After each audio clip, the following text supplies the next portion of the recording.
Body दाखवा म्हणजे जनावरांची. आता जनावर होऊन गेली बॉडी कुठून दाखवायची म्हणजे हे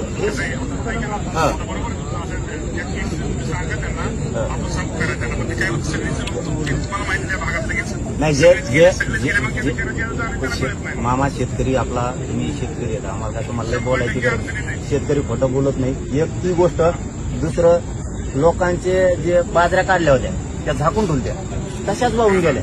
काहींच्या बैलगाड्या वाहून गेल्या, काहींच्या म्हशी गेल्या, कोंबड्याचे शेड गेले.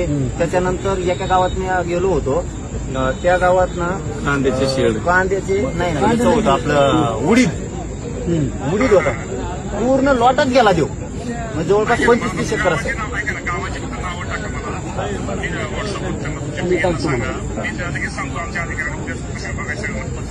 पंचनामे करून अहवाल घेऊन तातडीची मदत त्यांना. काहींच्या घरात तेल मीठ नाही राहिलं, काहींच्या घरात धान्य वाहून गेलं.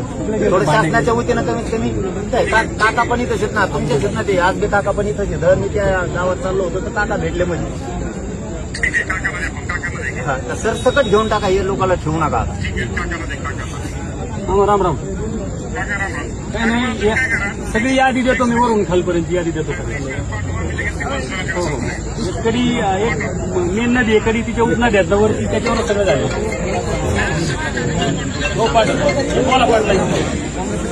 मामा जास्त वेळ घेत नाही. परंतु आता हे सगळे प्रतिष्ठिता कामाला लागले. तिकडे काही लोक गुंतले होते ते धस साहेबांनी, आजबे साहेबांनी, ते बाप्पांनी, त्यांनी सगळ्यांनी मिळून हे लोकांना सहकार्य केलं. पण आजची तातडीचं काही एक सांगा की त्यांना अन्नधान्य द्यायचं एक थोडं सरकारच्या वतीनं अर्जंट सांगा. आणि सरसकटच करा आता. हो धन्यवाद. पुन्हा कुठं चला